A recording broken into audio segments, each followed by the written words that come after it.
In a bold move that signals the end of an era and the beginning of a high-stakes gamble, Parker Schnabel has officially retired Big Red, the trusty wash plant that helped him haul in thousands of ounces of Klondike gold over the years. With time running out and his season hanging in the balance, Parker is placing all his hopes on an unlikely replacement, a massive, rusting, and untested shaker deck inherited with a new claim.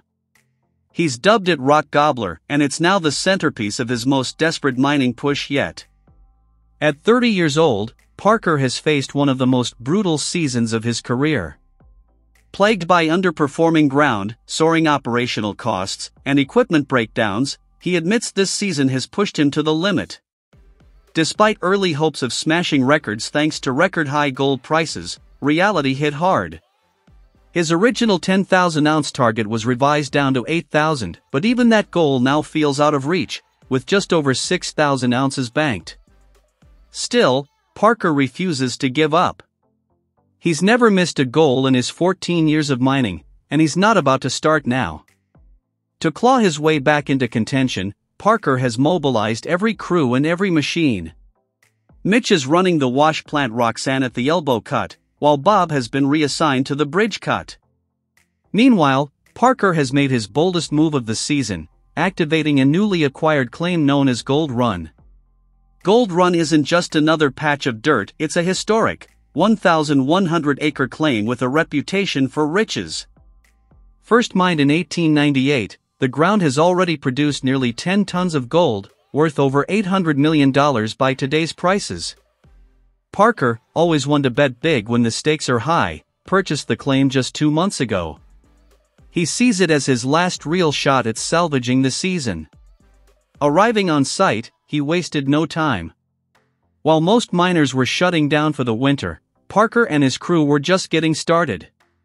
Using a high-powered water monitor, he blasted away frozen overburden to expose the untouched paid dirt beneath. His dog Bosco roamed the site as Tyson, Alec, and others pushed to open a new 1-acre test cut. But Gold Run came with more than just historic ground, it also included a gigantic, decades-old shaker deck wash plant. Nobody knew if it worked. It hadn't been run in years. But with no time to build a new plant and Big Red already maxed out and aging, Parker made the call: the old plant would be fired up and put to the test. It was an enormous piece of machinery capable of processing 180 yards per hour and housing a colossal 600-square-foot sluice box, the largest Parker has ever worked with. He nicknamed it Rock Gobbler, a fitting title for a plant that looked like it could devour everything in its path if it worked. Tyson and mechanic Alec Kelly got to work immediately. They began with the generator, holding their breath, and to everyone's surprise, the lights flickered on. From there, they began checking and patching what they could. The grizzly bars were missing pins. The structure was rough. But somehow, piece by piece, it started to come together. Eventually, water was flowing, the motors were humming, and the first scoop of Gold Run pay dirt was dropped into the hopper. To the crew's amazement, the plant didn't just run, it ran well. Parker had pulled off a miracle. To ensure maximum gold recovery, Parker called in gold recovery expert Chris Domit.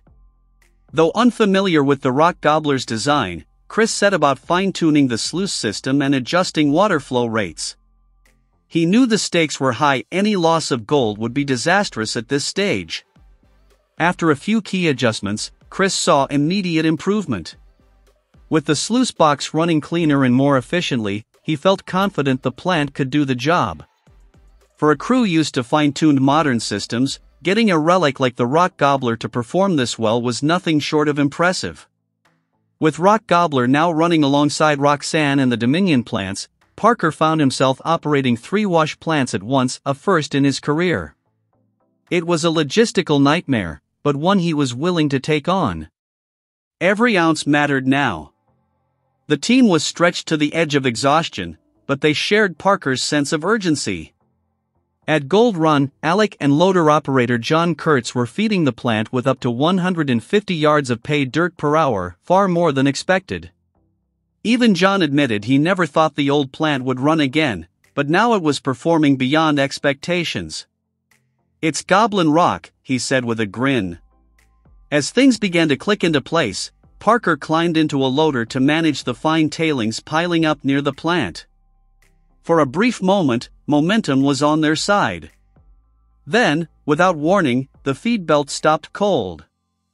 Parker jumped out of the loader, frustrated and on high alert. Mechanical failure is always lurking in the shadows, and even the smallest hiccup could undo hours of progress.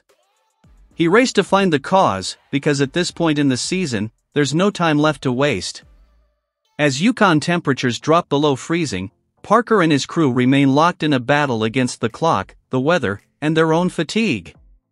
With gold prices sky high and the finish line approaching fast, Parker is determined to pull every last ounce out of the ground. Whether Rock Gobbler can carry the weight of that dream remains to be seen, but it's clear Parker isn't backing down.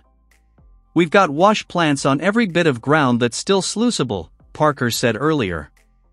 Now, with Rock Gobbler in full swing and the legacy of Big Red behind him, he's betting it all on one final push.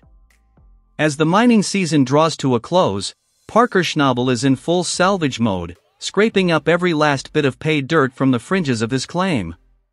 With time running out and the frost creeping in, he's racing to get every ounce through the Rock Gobbler wash plant before the cold shuts everything down for good. At the Gold Run site, Parker and his crew are working non-stop to process the final loads of material. But just as they seem to be gaining momentum, disaster strikes. A mechanical failure halts the operation without warning. The tailings conveyor at Rock Gobbler has jammed. Within moments, rocks begin piling up, and the entire plant grinds to a standstill. Frustration quickly sets in among the crew. Clearing out the jammed conveyor is no small task, and they know it could take hours, precious time they simply don't have. Tyson arrives to assess the damage.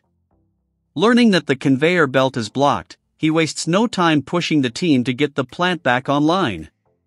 With no alternative wash plant available at the Gold Run claim, the Rock Gobbler is Parker's only chance to finish strong. Despite the crew's weariness, they dig in literally. Shovels in hand, they clear out the jam and prepare for a restart. One crew member remarks that he's ready to ditch the manual tools and let the machine do its job again.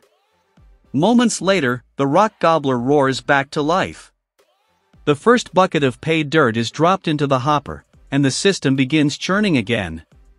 Spirits lift immediately. The plant, against all odds, is still running and running strong.